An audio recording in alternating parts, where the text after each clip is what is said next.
A lot of folks in here. Let me talk about what I'm talking about, though. What I'm talking about, I wanted to touch on how they are all lives mattering Juneteenth. And I've talked about this before. So many different groups are pillaging Juneteenth, and it's just all month, man. They are remixing Juneteenth. They are out there in New York. I saw a video where they're talking about they're going to fly a flag for Juneteenth, but they're not going to fly the Juneteenth flag because there's a distinct flag for Juneteenth. Instead of flying the Juneteenth flag, they're talking about they're going to fly the red, black, and green flag. I want y'all to understand the con game behind that. See, what they're doing, not only are they all lives mattering Juneteenth, which is a foundational Black American celebration. You're supposed to celebrate foundational Black American history. That's a very distinctive celebration. They're going to Pan-Africanize it too. See, that's what they're doing with that red, black, and green. They always try to take us out of our lineage. When they were talking about, yeah, there's a Pan-African, there's a Juneteenth flag, but we're going to do the Pan-African flag, the LRBG flag. No, we don't go for that. Don't let them try to Pan-Africanize our lineage, because what that does is undermine it, and that tethers other people onto the lineage. People have to show respect to our lineage. This is why we created the Maroon flag, and we created the foundational Black American flag. Very specific flags to very specific people talking about a very specific lineage, and there's nothing wrong with that. We got to get off this thing where people make us acknowledging our lineage some kind of dirty word. Yeah, we got to get off that. All right, let me get some folks in here. Let's get KD in here. KD, hop on. Hop on, KD. All right, KD wasn't ready. All right, let's get Jair. I think that's your name. Let's get Jair in here. Jair, hop on, man. Jair? Yeah, what's good? What's happening? What's on your mind, man? What's the topic about? It's about your mama shaving her vagina hair, nigga. That's what the topic is about. And I got to get back to that topic a little bit later. You understand me? All right. Let's get some more folks in here. Let's get Julian, our brother Julian. What's up, Julian? How are you, brother? What's that, Tariq? Can you hear me? I can hear you. What's on your mind, man? I just came in here, to talk about the topic, Right. Okay. Let's talk about it. I actually think Jesus cursed me, because Jesus was a Jew. I got the mind of a white man and the body of a foundational Black American. The Jews cursed me. First of all, man, y'all better learn your accents from more than watching old rap videos. Y'all get your accent from rap videos, and your accent comes from non-foundational Black American immigrants trying to sound like a foundational Black American. So that makes y'all sound double stupid. So you really work on those Black accents that y'all try to use. You talked to my daddy before. You gotta work on those accents, man. Those mushmouth accents that y'all try to use, y'all really got to work on them. All right, let's get what's this? Okay, I see it. This is the same guy. Hold on, because I'm seeing some of the same people with the same accounts. Well, is this the same? No, man. There you go, boy. You white supremacist. I ain't appreciate what you said about my mom either, nigga. I do. Your mom. I did talk about your mom. I did talk about it. Your mom. I'd like you to apologize, man. Your mama is a one-legged hoe, and her name is Eileen. You get it? That's what I say about your mama. She's a one-legged hoe. Yeah, you're so funny, man. That's what. Tell Eileen I said hi. You get it though? Tell Eileen I said hi, nigga. All right, let's get the one and only. Let's get this sister in. Let's get her in here. The one and only, that's your name. How are you, dear? Hello, how are you? I'm good, one and only. How are you, ma'am? good. Big fan for years now. I Hmm. just jumped on, so I kind of missed the beginning, but you're talking about foundational Jewish Americans.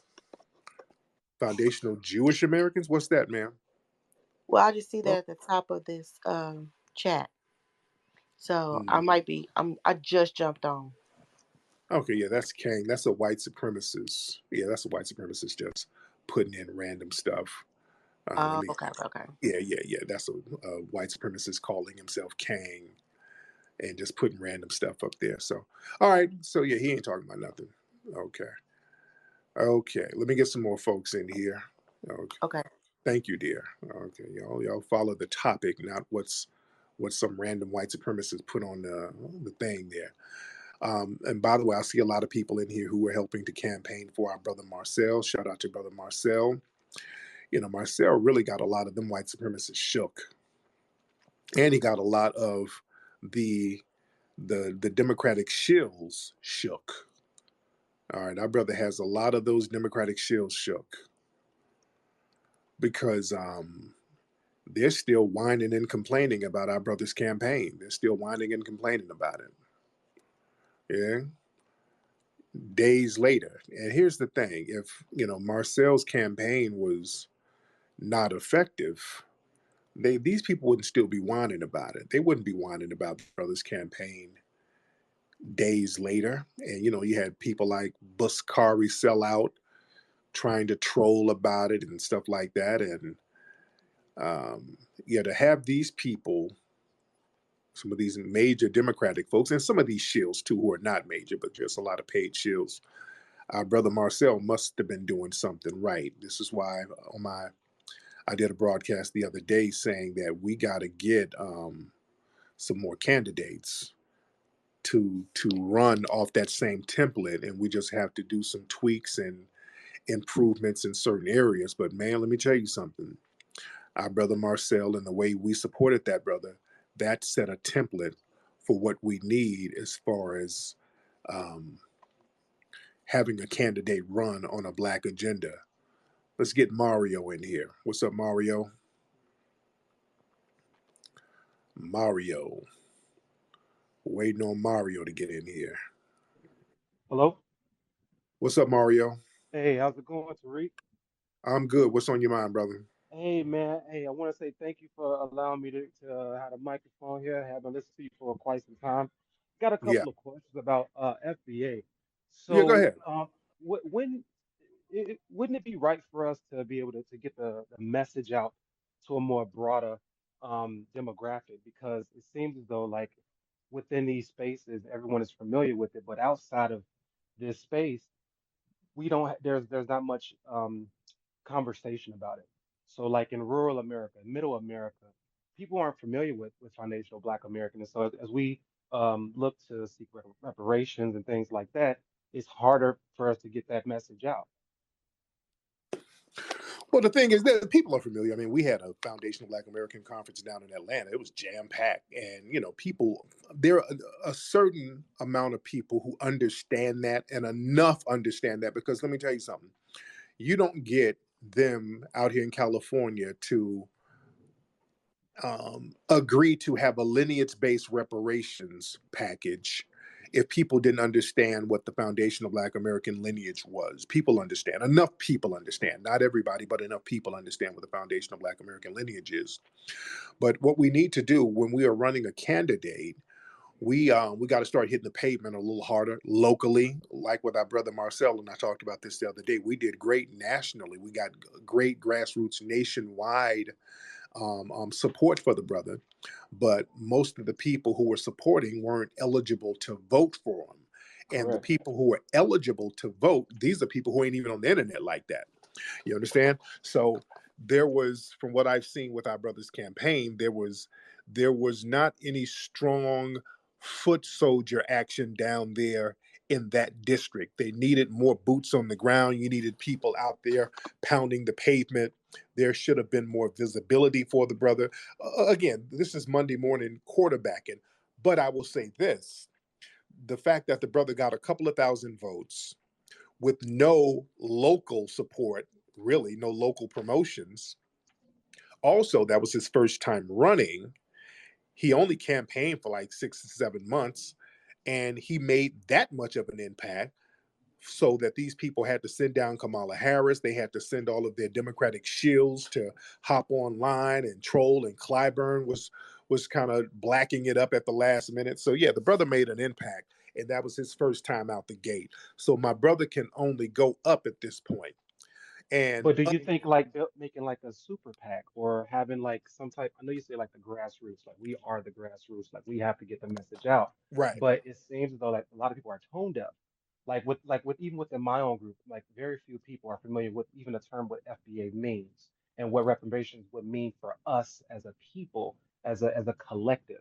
And so it's harder trying to get that message out, trying to relay that message without having to come to a space and listen to you speak and listen to one of your lectures because these are very informative. But outside of this space, it's basically, you know, less people that are even educated on even how to even understand where we're coming from. let me tell you something. I mean, I'm going to disagree with that. There's a lot of people out there. Let's be very, very clear.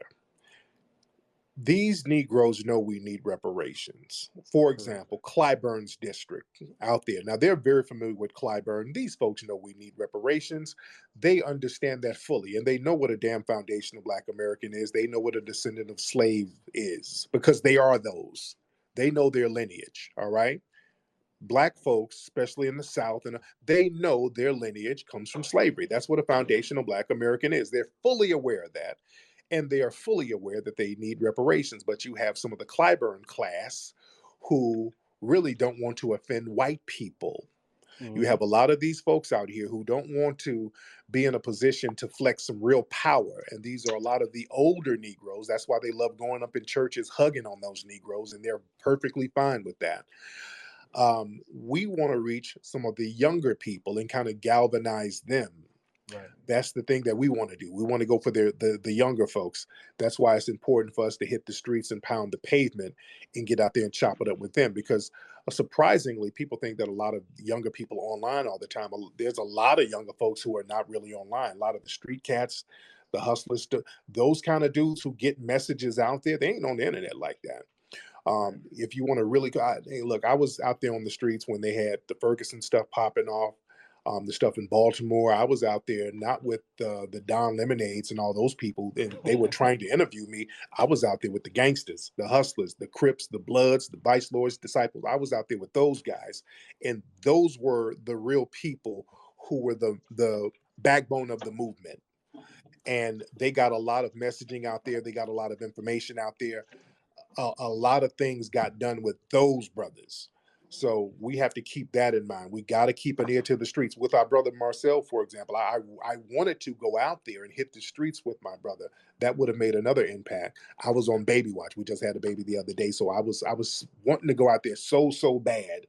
But that's another thing, family. We look at what we can do to improve certain situations like this. So we just got to hit the pavement and get with the young folks and really galvanize them. And we'll get politicians in positions we need them to be in. But as far as Marcel, the messaging, this is the positive thing about the Marcel thing. The messaging was boosted.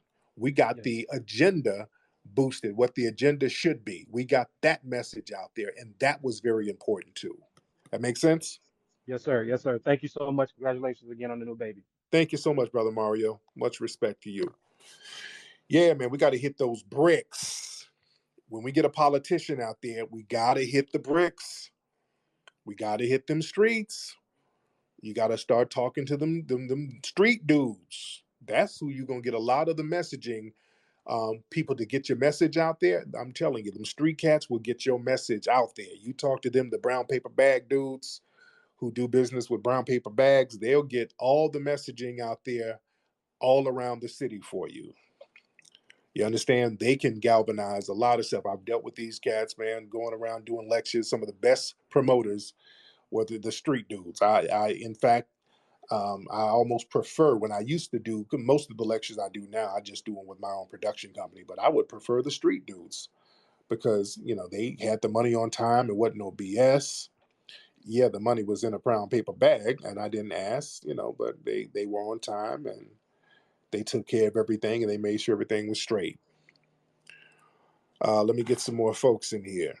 Um, Shout out to Marcel. Speaking of Marcel, Marcel is in here. Shout out to my brother Marcel. Now, who is Trey Jr.? This is another white supremacist in here. Do we have another white supremacist in here? What's up, Trey Jr.? And what's up, Tariq? Oh, Lord. This dude, you just sound like you had some mayonnaise casserole. You know, I'm actually out on a business trip. You know that? Oh, you I'm are. going Are out to you, Barcelona to fuck a 17-year-old. You know, it's legal there. Okay. You white supremacists do little You know, stuff I'm like 19. that. It's okay. You white supremacists are always doing something freaky because y'all can't Hey, do things regular. nigger. Shut the fuck up, Okay, nigger. moist white supremacists, stop it. Sir, that term doesn't bother me, sir. Because niggas are still going to be here when you little white Tariq, your little supremacists, pussy belongs to little white supremacists. I can be niggas all day, but your ass is dying off. You white supremacists are living in your little enclaves of segregation, and your little genetics are dying off, and you're mad at black folks. It wasn't us that messed it up for you. It wasn't us, sir. We were saving you for many years. You're mad at us. Y'all call up with this displaced anger, yelling nigga, nigga, nigga. That's not going to save you from your genetics dying off. Y'all get in these little white supremacist enclaves, and y'all are incestuous, and it's tearing up your little genes, and you're dying off, mad at us. And my black ass is right here enjoying the sun. Tariq, your little. All right. You sound moist, Troy. All right. Troy. Hello, Troy. And Troy, even on your page, you got black men on your page, but you guys are so obsessed with black men. Troy, why are you white supremacists so obsessed with us, man? Good Lord. Troy. Tariq, your pussy belongs. No. You're not going to do anything sexual to me, sir.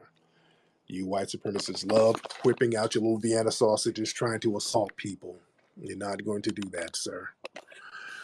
Now go ahead and take your little head lice infested ass on somewhere. Let me get some more people in here. Let me get our brother Afro Elite in here. Let's get Afro Elite. What's up, brother Afro Elite? How are you, sir? I'm good. What's on your mind, man? To touch on the topic of the room, but I want to piggyback off of what you said about canvassing to the street dudes. Oftentimes, those street dudes are often overlooked. The people Yeah, on the street are overlooked, and nobody really approaches them. Nobody really talks to them. And those are the yeah. people who really make moves. Those are the people who have influence over the youth. Those are the people who have influences in the street and who can really get Marcel's name out. So we can't just go for like the high class or boule. We have to go in the hood and go to the street dudes because honestly, they're a lot more intelligent than people give them credit for as well. Yes, indeed. Yes, indeed. Absolutely, man. And thank you for the call. And yeah, man, like when I was out there in Ferguson, going back to Ferguson, man, I was out there with them hardcore street dudes, and many of them didn't even have Twitter accounts or Instagram accounts, but they were holding it down out there. A brother who was well respected in the streets, man, very good friend of mine, R.I.P. My brother Darren Seals out there. That was Darren Seals was one of the realest people who really galvanized what would become the Black Lives Matter movement. The Black Lives Matter movement was off the back of Darren Seals. Let's be very clear, because remember, Black Lives Matter, the quote unquote organization, they kind of came up out of the Ferguson thing. They kind of diverted the energy that our brother Darren Seal had. And I rock with that brother heavy, man. Him would correspond and chop it up all the time. If you, right before he died, like I think I'm probably the last person he tweeted, probably. And I was warning him that they had feds on his ass. I told my brother that killed me inside because I should have stayed on his case. I was telling my brother, man, they got some feds on you. They got some agents on you, brother. You got to be careful. And he kind of brushed it off. And I said, all right, all right, all right, all right. And I should have stayed on him. I should have stayed on that brother. And that brother ended up getting killed. And a lot of those street brothers out there in Ferguson got killed. If y'all remember that? A lot of these brothers who were really organizing and galvanizing things, they were getting killed methodically out there. because a lot of people were getting fired within the government there. People were getting recalled. Oh man, it was, the streets shook things up out there. So they were trying to get retaliation on a lot of our street cats. And then what happened was the white Democrats inserted D. Ray McKesson and that Netta woman, and they inserted all of these damn Democratic shills. And they started going out there like, oh, yes, Mike Brown, hands up, don't shoot, and trans lives matter, and immigration matters. And they just turned it into a cluster flop. You dig? But that goes to say how important and influential the street cats are. They are very influential. Let me get some more people in here. We got a lot of folks in here tonight. Shout out to everybody who is listening. Let's get who is this person? Black Stalinist. Black Stalinist. Let's get him in here. What's up, man? Hello. All Hey, right. I'm here. Sorry. All right. So what's on your mind, man? And where you from, brother? With that I'm accent, from where you DC. from? No, I'm black. Trust me. I went to school, so the teacher gave you worksheets, and they couldn't afford sports teams or anything. I'm not white. I know. I know you're not white. I can tell, but where I'm you from from? DC. I'm from DMV. Okay. Where's your family from? My dad's family is from South somewhere. My mom's family, she's like half Native American, like from here, and then like another half of my family is like from California, I think. Okay. What Native American tribe they from? The extinct one that no one really knows the name. Okay, well, shit. If they don't know the name, how do they know they're from a Native American tribe? Because my grandmother's mother, my grandmother's mother was like actual Native American, and then her father was black. And then she doesn't know what tribe they were. It is all secondhand. I never really dealt. I'm sorry, really went deep in my family tree. I should, but it's just like something I never really got into. So I was just getting mad Okay. because just go back to some slave plantation, and that just I just never really really bothered with just finding out more because it just pissed me off. So I didn't really care. Okay.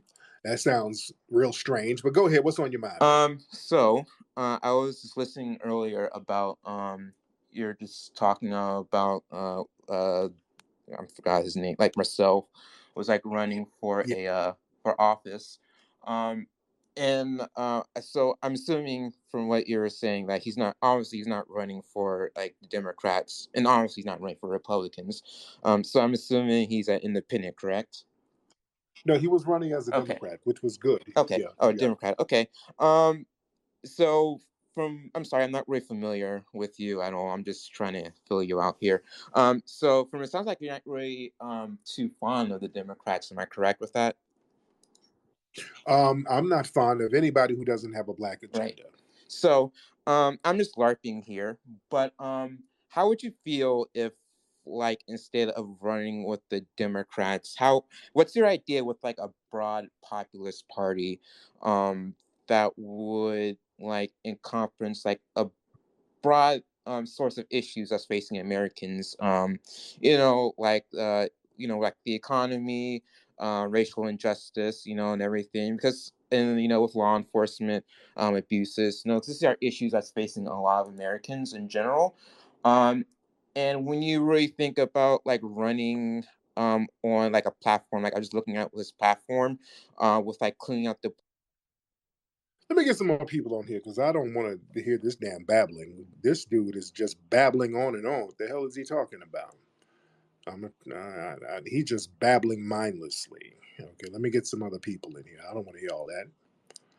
If you don't sit your ass down, fam, let me tell you something. If you ever go to a meeting and you hear somebody talking like that, get up and leave. All right.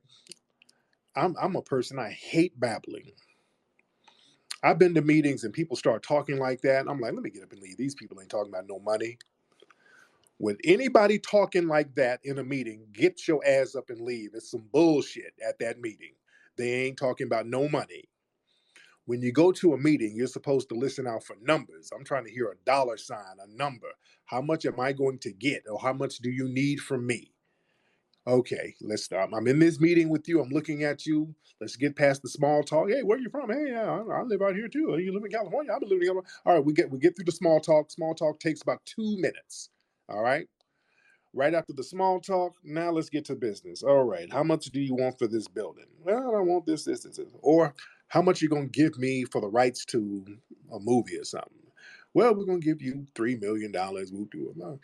Well, numbers. If you don't hear no numbers, and if you hear somebody babbling like that, well, my mom is my mom's mom. My mom's mom, she's Native American. I don't know where they're from a distinct tribe, and my dad's from California.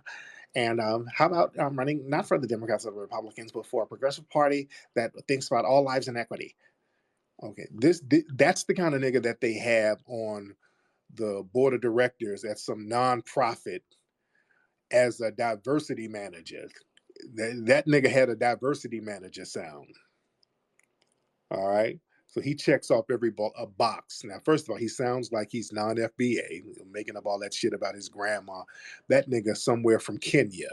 All right. He's out there in DC. DC is full of immigrants. That nigga's from somewhere in Ethiopia. I don't think that dude's an FBA at all. He start babbling about his grandma and all that. That dude is a damn Somalian. And he's probably LGBT. He checks off a whole bunch of boxes. All right. And then they'll have him as a diversity manager somewhere.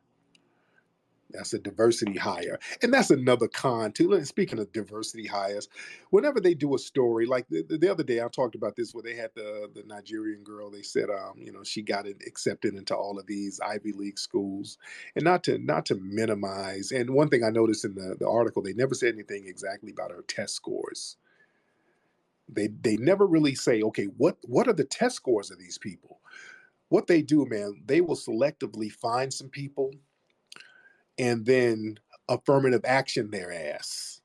You know what I'm saying? They'll get one person and they'll make sure that they're an immigrant, and then they'll get that person and make sure, hey, as long as we see they're not going to uplift any FBAs, let's make sure that they're nice and coonish or whatever, and then they'll start giving them token offers. They'll start affirmative actioning their ass.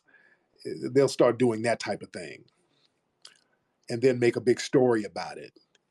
And then they prop that up as, hey, look at how diverse we are. We got a black immigrant woman who's a lesbian. So we got 4 diversity list checked off. We got a black immigrant woman who's a lesbian. So look how inclusive we are. And then they'll blow that up. They love doing that. They'll do it for PR purposes. And then what happens is some of the tellers be like, look at this, look at me, niggas, we are so smart. And they, no, nigga, that was a PR stunt that they just pulled. That was a PR stunt. No, they don't never say what this person's scores were. They never say what their scores are, what their actual grades were. How did they score? Watch out for those type of stories too. Watch out for those diversity stories. They're real good at using, getting one black person and throw all types of diversity stuff on them. And they crowbar diversity, meaning LGBT. If you look at any movie or television now, and there's a black person in it, they got a crowbar in LGBT. Yeah, can y'all name any black TV shows right now that don't have no LGBT agenda? Almost every single character on TV and movies who's black, they have to have some type of LGBT shit going on with them. We went to see Jurassic Park, the new Jurassic Park. The sister in there, and I talked about the sister the other day, very lovely sister, one black girl in there. So she was kind of a tough, kind of soldier type of lady. And they out here running from dinosaurs. This is the Jurassic World, and they're running from dinosaurs. And then they slipped in a scene that just didn't make no sense. Where the black girl was talking about how she liked redheads too. Like she how she like redhead women. I'm like, what the bitch? There's a Tyrannosaurus Rex about to eat your ass. What the hell are you talking about? This shit didn't even go right. You about to get ate up by a brontosaurus. Talking about you like pussy. What the hell? What does that mean? In the face of danger. What the hell is that? Shit don't make no sense at all. They crowbarring stuff in there that don't make no sense. So yeah, they put this stuff on us in movies. We gotta usher in all the damn agendas. And I hate when they have to use us as the mules to crowbar that stuff. Oh man, we got a lot of. Let's get okay, gutter gotta. Oh okay, gutter goddess. Should I get you on gutter goddess? Hold on, wait a minute. It says T gutter goddess. Wait, gutter goddess. Hold on. Hold on. Wait a minute. Gutter goddess. I think I've seen this person before in here. Yo, gutter. Peace. Good night, You Tariq. We spoke before about, I was asking what was the ask with the reparations conversation. got it. Now, T gutter god. Let me ask you this: what does the T stand for? Is that trans? No, that stands for Tiffany. My first name Oh, is okay. Oh, Tiffany, okay. Okay. and Okay. I Okay. am a I gotta ask. Okay. natural born black woman. Got it. Yeah, Okay. Okay. Because yeah, the gutter we is, got a bad taste. yeah, gutter is giving you the truth always, and that came from back in the days when we was getting knowledge of self. Everybody got attributes, so on and so forth. But that I Oh, am a okay. woman. Natural. Okay. Good because you got the T and the G right next to it, and that sounds Oh no, like no trend. TS Giselle No, ass. sir. Okay, okay. I'm like, oh, please don't be another TS Giselle. No. Okay, all right. But yeah, the ask for reparations, we got to get cash payments. Anything other than cash payments is not reparations, ladies and gentlemen. Don't let anybody fool you with all of these other trinkets and set asides and all lives mattering of reparations because that's what they're trying to do. Reparations has to be cash.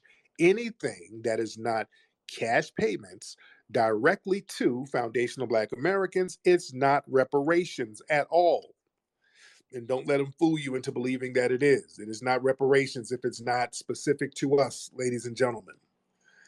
All right, let's get who is this person? Tonka.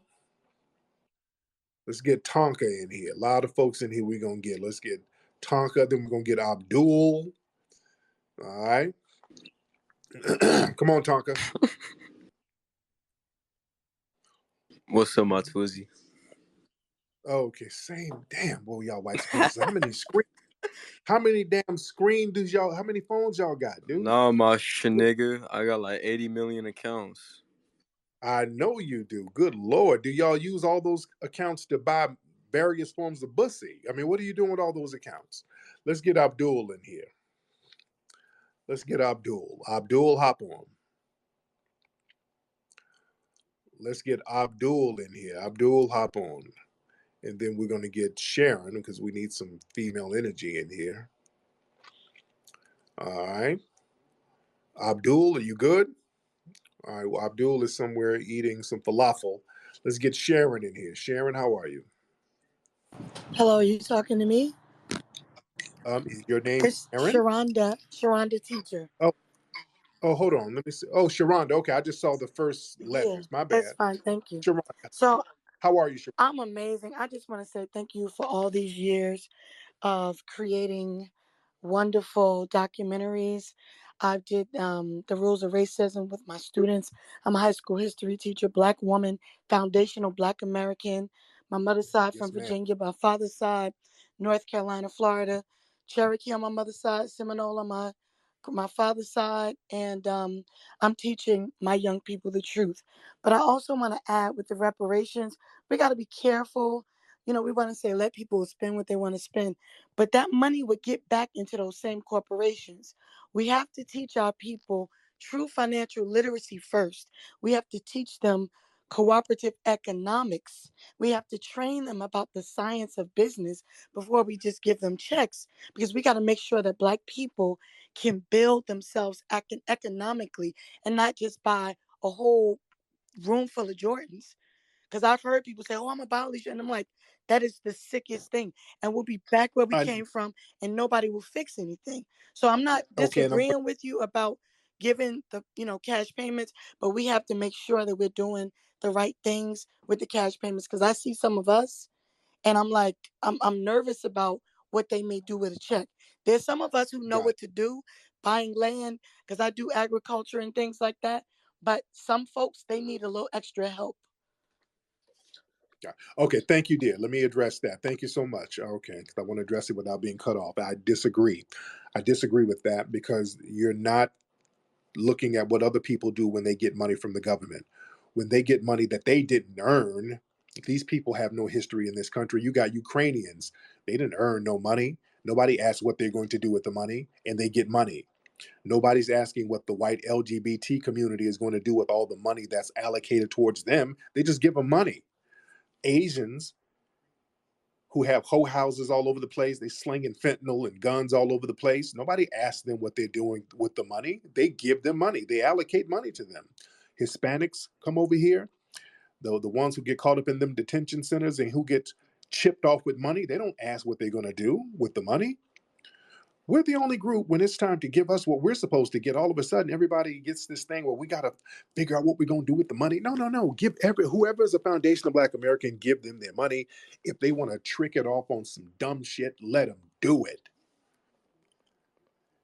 People should do whatever they want to do when they get their reparations. Let's get off this thing where ain't nobody going to do the right thing. They're going to get their money right back to white people. Let them give them back to white people. Then there's a lot of us who are not going to do that.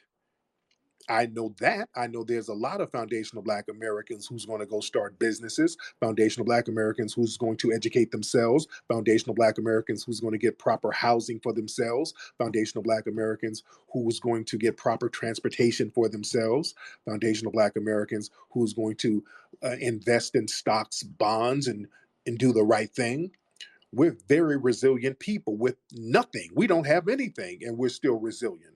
So enough of us with equitable resources, which is supposed to be given to us anyway, we're going to do amazing things.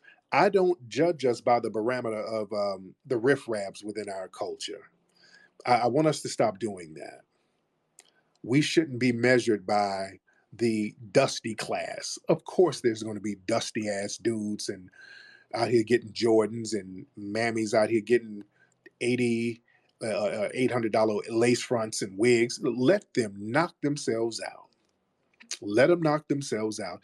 And truth be told, the dominant society, if they knew that that's all Black folks were going to do, they wouldn't have a problem giving reparations. Let me be very clear.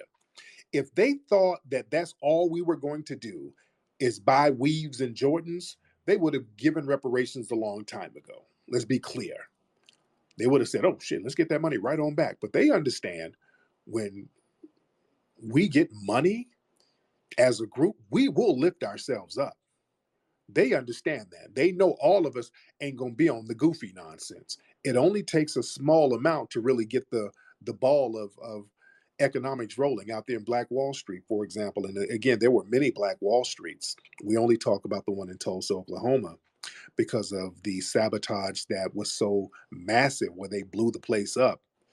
But Black people always took a little and created an economic stronghold when we weren't sabotaged. We could still do it, but we get sabotaged. So now we saying, look, if we try to do it on our own, we're going to get sabotaged. So we need the government to come on and kick in.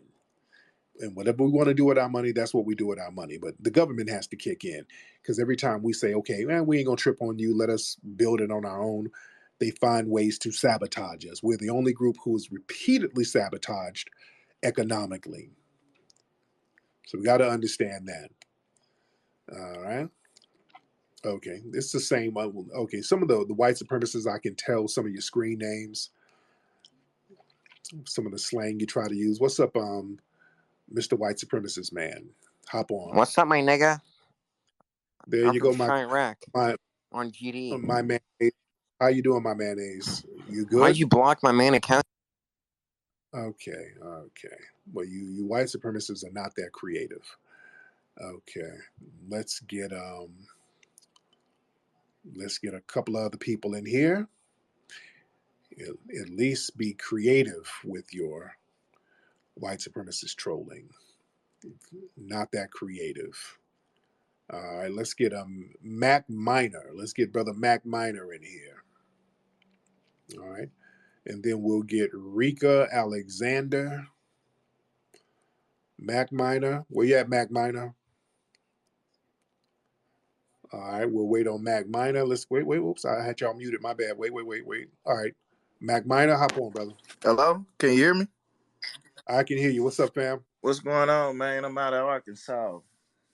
There you go. What's on your mind? No, I was this weekend, or I was trying to take my kids to go for Father's Day to go see the new Buzz Lightyear movie, and they got LGBT in the new Buzz Lightyear movie. I'm like, I heard what's up with that? What are the characters? I already heard something like that. What's the man, characters, they man? got like I believe it's a they do the females. I believe it's a female LGBT. But once I heard that they had a LGBT character in the Toy Story movie, I'm just like, man, I checked out. I'm like, we're gonna have to throw in some throwback cartoons or something. I don't know. I'm gonna have to figure out something else.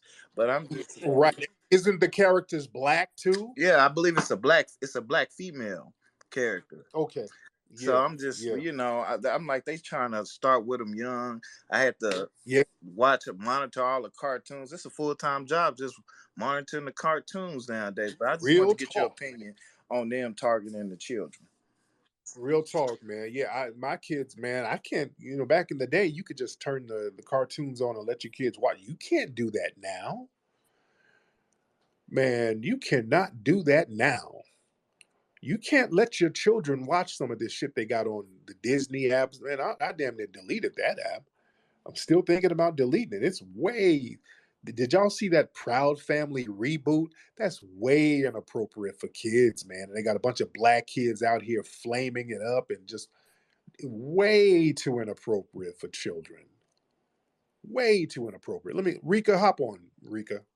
I'm so grateful just to be on here and talk with such royalty, and just grateful for everybody that has just lost anybody or experienced any type of prejudice in this world. I'm from Oklahoma, Tulsa, Oklahoma. Oh, You yeah. know, yeah, born and raised, and still down here. Got a love affair with the state. You know what I mean? Not all of us down here are backwards and slave minded. You know what I mean? Some Yeah. of us are just strong people. You know what I mean? We endure. But I'm just grateful to you and your platform, what you're doing, and how you just standing strong. You know what I'm saying? But enough of that. What I'm gonna say right here is that I'm scared. I'm scared because nobody has a plan. I think not many people are just telling the truth. You know, we're really, really afraid. It's not even really about the money. It's not even about, you know, we just lost my cousin Mirko. You know what I mean? Quadri Sanders, and they invited my uncle and them out there to the White House, and my aunt and them, you know what I mean? But Yeah. none of that brings my cousin back. You know what Right. I mean? Right. None of that. You know, it's this is a everyday thing. And then I looked up and I saw, and I appreciate you sharing on your platform as well. You know what I mean? We saw you show love there. Yes, ma'am. But Yes. we really honestly, on our little scale, when you wake up every day and you just see it somebody different, and my partner hit me. He was like, Rika, these people are busy. They on to the next thing. Like that just happened somewhere else. Like, you know what I mean? And Yeah. we're afraid.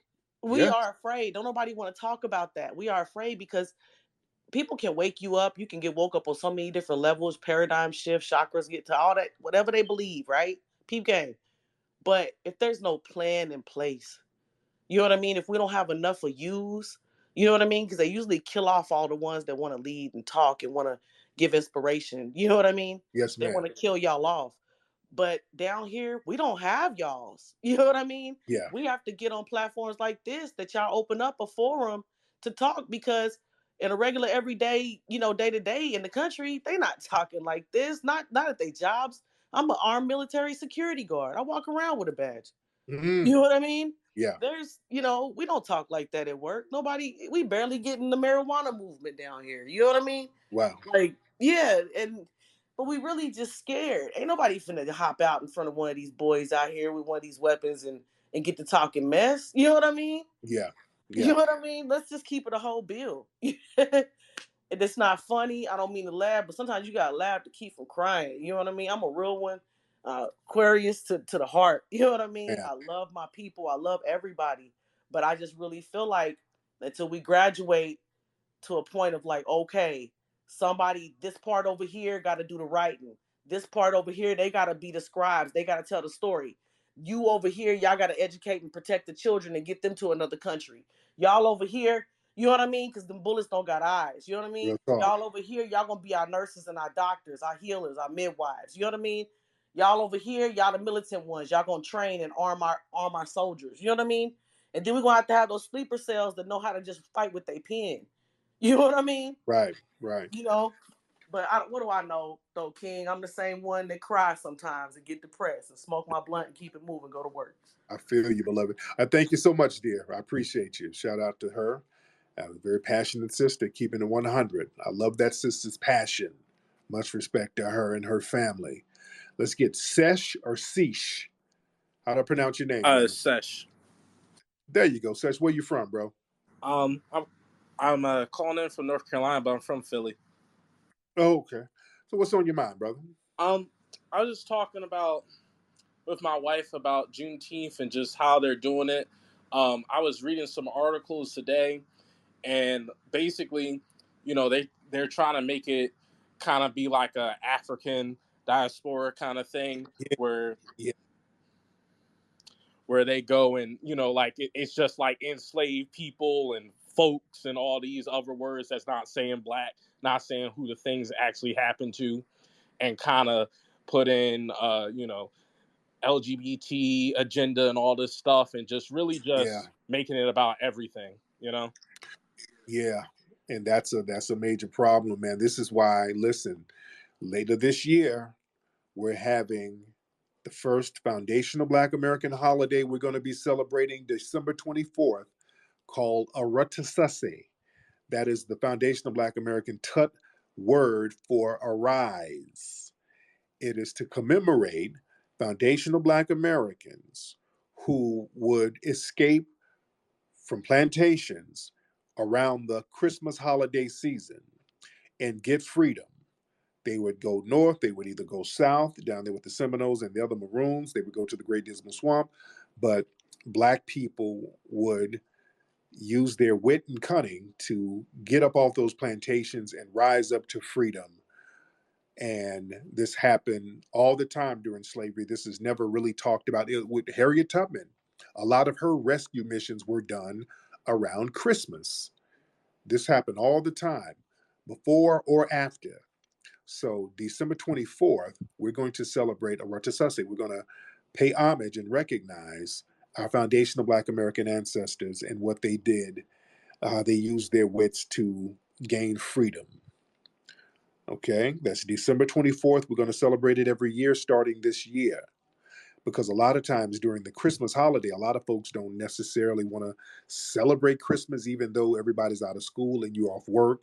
So you're going to be in a Christmas setting anyway. And a lot of people don't really like Kwanzaa for many, many reasons. We don't really feel a connection to it. Kwanzaa is way too Africanized. So a lot of us just don't have a connection to it. Let's keep it a buck. So Aratasase, that's something that we're directly connected to because it has to do with Black people who descended from slavery. So we're going to be celebrating that, and we're not going to let people remix it. You see, we're not going to let people remix Aratasase. We're not going to let them tell us that it's some all lives matter and putting up an RBG flag. No, it ain't got nothing to do with no RBG. Ain't got nothing to do with none of that stuff. This is foundational Black American paying homage to our lineage and our culture. And that's what it is. See, we got to start letting folks know what our culture is going to be instead of them telling us what our culture is going to be. See, we let people tell us what our culture should be. Our culture is way too reactionary. We do things to react from white supremacy. And we let them dictate what we should celebrate. Just like hell, we look at Kwanzaa again. Karenga, the man who started Kwanzaa, created Kwanzaa, many people talk about his FBI agent connections. So this is a person who's allegedly, air quotes, was connected to the FBI, who was an agent or a provocateur. This is what the the conjecture has been about him for years. So a lot of people feel a certain way about that. Yeah. Now let's get some more folks in here. A couple of more folks. I ain't gonna be in here too long because I got to get back in there to my newborn, my little newborn princess. We're just so in love with her. And you know how those babies, they don't sleep through the damn night. They up and on. They get up, go to sleep, get up, go to sleep. So y'all know how it is. Let's get brother DT in here. D boy fresh. D boy fresh, hop on. What's up, D boy fresh? Yeah, what's going on, Tariq? I'm good, my brother. How are you, sir? I'm good, man. Good. I just want to say real quick, shout out. I see brother Marcel's up in here. I know what he's trying to do down there in South Carolina. I'm up here in North Carolina, and I hope he give them bootleg Democrats run for their money. So, shout out to Marcel. But yeah, no, I wanted to ask you. I've kind of noticed. It seems like in recent times that uh, it looks like tap dancing is kind of becoming a thing that's real lucrative now. I mean, we got all these, uh, we got people like these butter biscuit chasing bed wenches like Kundus Owens. We got, the Officer Tatum and all them like doing all this types of thing, like defending the Buffalo shooter um, or these white replacement theories and all that shit. And they seem to be like gaining a lot of traction and stuff. I mean, what do you think is going on with that right now? Okay, let me tell y'all something about them, and I've talked about them for many years. Candace Owens and Officer Tatum, you guys don't let them sidetrack you. All right, I I just ridicule those people. These people are paid trolls by white supremacist think tanks.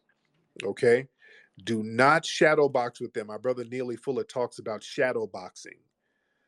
The white supremacists will put a Negro out here to act as a puppet, and then we end up fighting the Negro puppet. You always focus on the white supremacists. For example, now Candace Owens and Tatum, they all are thrown out there by a few of these white supremacist think tanks. It's a group of them that they get and they screen, and they just literally pay these Negroes to troll everybody. If you look at Candace Owens and Tatum, their job is to justify every black person getting murdered. Their job is to sit up here and talk about black crime and how black people ain't worth a damn.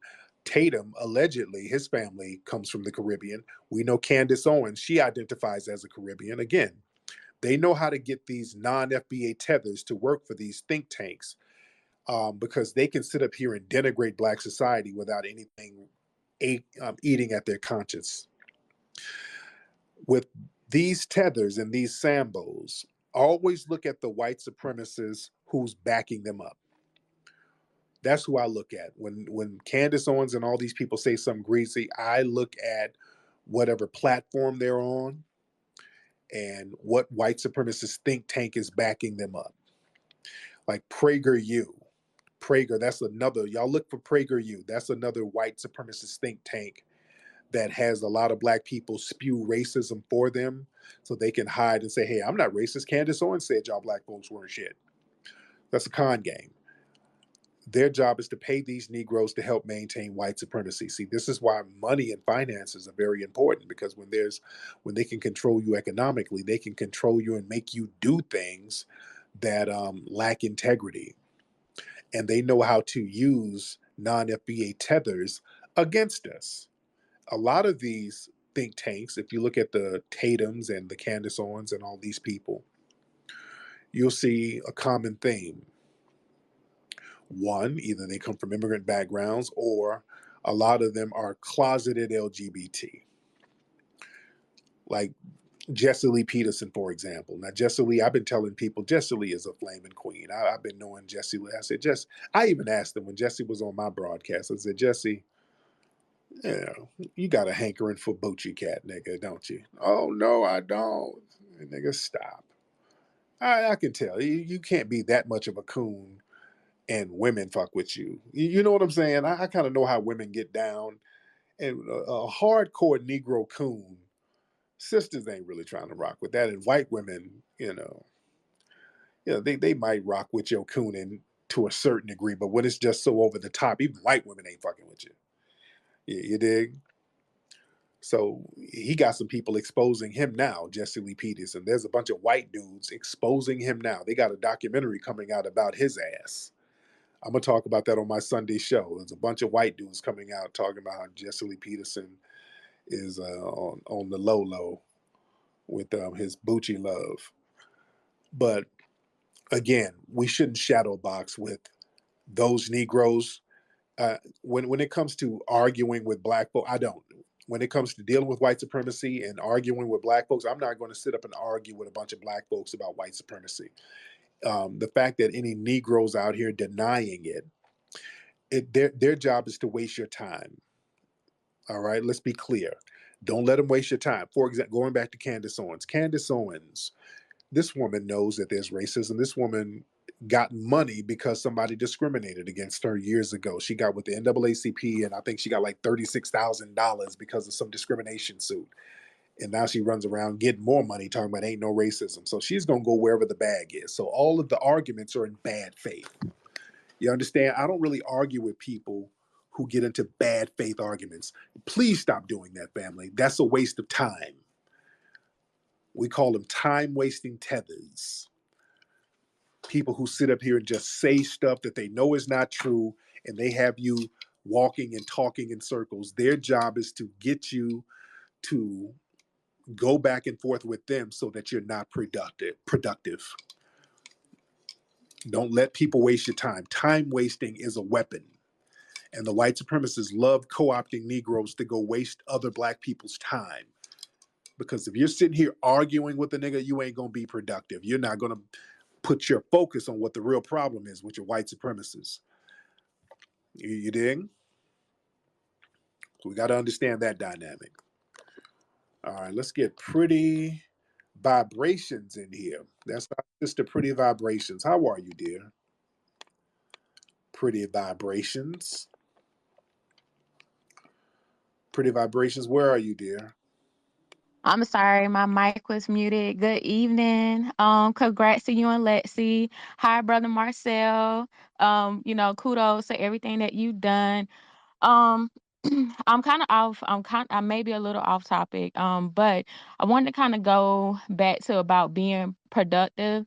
And what I'm noticing is being in a lot of these think tank groups that's actually on Twitter, even with some of like the so-called conscious community, it's a lot of talking, not enough strategizing, and kind of for me, I've spoken with you, before and kind of discussed like some things that I may be interested in doing in a political realm.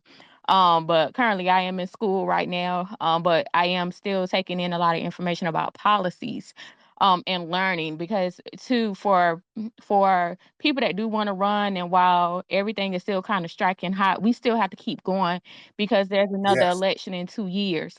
So this is the time for us to go ahead, like you discussed the mistakes that Marcel made, go ahead and pick up on that while the energy is still going, brushing up on policies and understanding what's going on in your local community, attending local town halls, and getting out on the ground and talking to people about what their interests are in the community. Because as you pointed out, maybe one of the weaknesses was not being able to connect with people on the ground in your local Yeah. area. And that's something that you don't wait to do at the last Yes. minute. That's something that you do right then and there, establishing those networks, knowing who is the who of your area, who are the, like you were saying, brown, the brown paper bag, people, who are your Yeah. activists, who are your organizers, who are your militants, who those people are that are able to go ahead and rally behind you before you even get this thing like going at all. And again, brushing up on policies and knowing how everything is affecting you locally, so you know what you're taking. Also, something else, just something I thought about as well, people generally forming like a reparations coalition where we don't just have one brother Marcel out running, we have several, and Yes. we're doing it as a group. We're bombarding, we're all on the same page, we're all on top. Now, Right now, I had to stop you. Now, you were thinking about running, I, right? At one point, right? yes, I actually am. I'm very, like I said, I'm a veteran, very political in my area. And so I'm definitely very interested in running. It's just not the right time. However, I'm always taking in a lot of information. I'm always reading. I'm always brushing up on policies and understanding a lot of things that affect us to this day. So for me, I feel like I'm in a homework stage, and that's very important as well. You don't just want to jump out there. Also getting into democratic think groups so you can understand how they're thinking, because that's where I'm at now. I can attend different meetings, different little things. I think I told you before, where they're training people who want to run for political office. And even if we don't participate in that aspect, we could still get in, pick up on some game, bring it back to our people. Like like how they plant people in our meetings, in our groups. And we put ourselves in their organizations and their groups and their committees, and we pick that game up, bring it back, add our reparation spin on it, and we send everybody out to run at one time. Like, we have a group. We literally pick out people in, especially areas like, let's say, Atlanta, Charlotte, or any main cities, and put them out there. And what city you in, dear? What city you in again? I'm in Augusta. Okay, cool. Yeah, so look, think about it, see, and let us know what you're trying to do, and maybe we can put something together, because we need people out there in these local areas that we can get, and we can start grooming them and getting them ready. Listen, family, some of y'all in these different cities, if y'all are, y'all got pretty good standing in the neighborhood, you ain't on crack or you ain't done nothing janky, man, y'all need to step up. And if you can articulate yourself and articulate your points, and you talk good and look good on camera, y'all need to holler so we can start getting you ready. We need the family. My young folks, the younger the better. My 21-year-olds, brothers and sisters, man, y'all holler so we can start getting you ready for the political game. You dig? We need our young folks who's ready so we can get them out there, get them running for office, get y'all groomed up with all of the political jargon and all of the right talking points. We need our young folks out there in these cities, because this is something that our brother Marcel gave you the template. He showed you how to do it to get nationwide galvanization going on. You got a whole bunch of people nationwide backing you up. Now we got to strengthen that local, but that's, again, it's trial and error. You find out what you did right, look at some of the things you need improvement on, especially when it's your first time out. A lot of times, let's be real. The first time out in anything, it ain't gonna just be bam through the roof like that. Most of the time, it's just not going to be all the way through the roof. The first time you're doing something, you're going to have to learn through trial and error.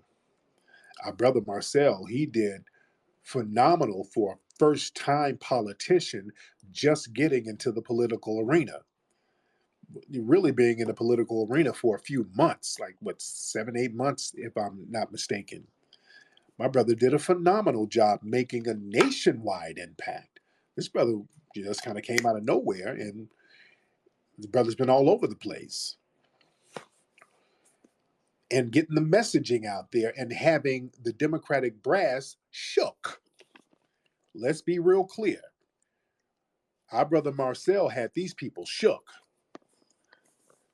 You're not some little flash in the pan if you have these people shook the way they were shook. You understand?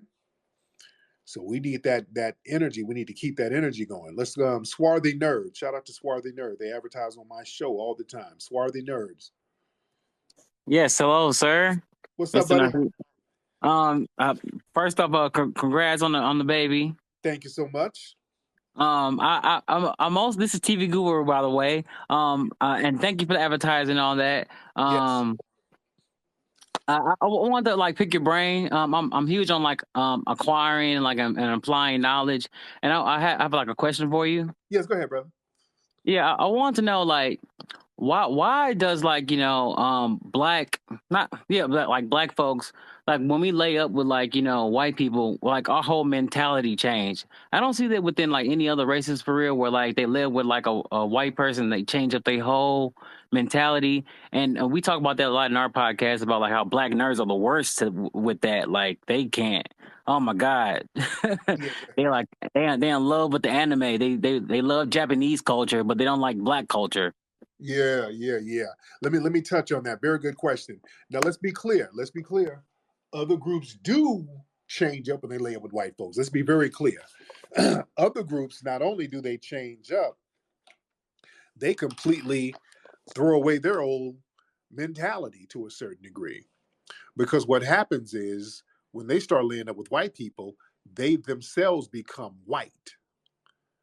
All right? Let's be very clear. When other groups, Arabs, Hispanics, Asians, when they lay up with other white people, they, in their mind, they too become white. You know why? Because they are the only groups who are legally allowed to be white. See, black people, we're the only people. I want y'all to think about this. We're the only group. We cannot be classified as white by definition. They set up the laws where we cannot be classified as white. Other groups, all of them, can be classified as white except black people. And even some black people can be classified as white if you're from certain parts of Africa. If you're from Northern Africa and some parts of East Africa, they'll classify you as white. Why y'all think some of these Somalians be calling up here sounding like white supremacists? Y'all notice that? Notice whenever we have people from Africa call up here or call into these spaces and they're talking crazy and they really sound like white supremacists, it's usually the ones from Somalia, because a lot of them identify with the Arabs and they say that they're really Caucasian. So a lot of them are allowed to come over and classify themselves as Caucasian. So they view themselves as white. So every now and then you might get some nerdy Negro who lay up with white people and they think, okay, I'm not like the rest of you Negroes. I got access to this white woman or this white man. And especially a lot of bedwenches think that. They think that they're somehow different because they get to lay up with Zaddy. And most of these bedwenches are non-FBA tethers, again. And they look at white supremacy differently from how we look at it. They look at laying up with a white person as a come up. And we as sisters over here, they look at, they lay up with a white man. It's like, okay, I'm gonna get this rent money out this dude real quick. They know what it is. They about to trick off. Let me get a card note out this white boy real quick, and it's that. They just keep it pushing. But it's these bedwenches who are foreign. They're sitting up. Oh, Zaddy is the best. I love my Zaddy. I'm not like one of you niggas. You Akata niggas. I got a Zaddy. Remember Cynthia Erivo when she was tweeting her white boyfriend, whoever he was, and she was taking shots at foundational Black American women. Remember the tweet? She was like, I'm a talk to you in my ghetto American girl voice. I got you, boo. Some real cornball stuff like that, where she was taking shots at foundational Black American women while she was talking to this white boy, while she was tweeting a white boy she was dating. You see, they say, okay, if I'm dating this white boy, I'm not like those Akatas. They got that mentality. We don't think like that for the most part. And even dudes who are non-FBA, FBA dudes, when you lay up with a white chick, you're like, that ain't nothing. Now, you might get some of these older Negroes who lay up with a white chick and they start, cupcaking and cuffing. But, niggas get a real reality check out here. We live under a reality check 24/7. So society, they really don't give us an option to be delusional. And if you see a Negro acting delusional, that's all he's doing is acting. That's why I say we don't argue with the Candace Owenses and the Brandon Tatums or whatever that dude's name is. Officer Tatum, Brandon Tatum, because that dude, they understand white supremacy. Them going around denying white supremacy, they have to get paid in order to deny it, which proves white supremacy. The fact that there's an apparatus that will pay you to deny racism is proof of racism. Yeah. All right, man. Look, guys, it's a lot of y'all in here. Much respect to everybody tuning in. I got my newborn baby, little Amira Love, in the house. We are so in love with that baby girl. Such a sweet, sweet kid. We are loving that baby. So I got to go back in the crib with my little newborn. But I thank everybody for tuning in. I thank everybody for the newborn wishes. Family, um, if you guys can go to the Kickstarter link for the new movie we have called American Maroon, speaking of Foundation of Black American Heritage, we got a new movie, American Maroon. And I just put the link up in the Jumbotron, ladies and gentlemen. If y'all can click that link right there, that Kickstarter link, and get involved with the making of the movie. We have about 10 days left, I think, family. I think about 10 days left.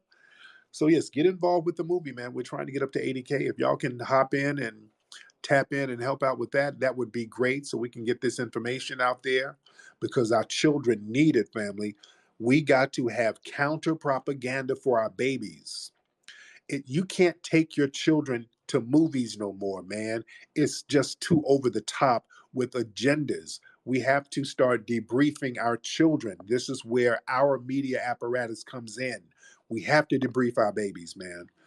Anyway, man, I appreciate y'all for tuning in. Much respect. Y'all be good. Papi Akute, Lola Vuve to the family.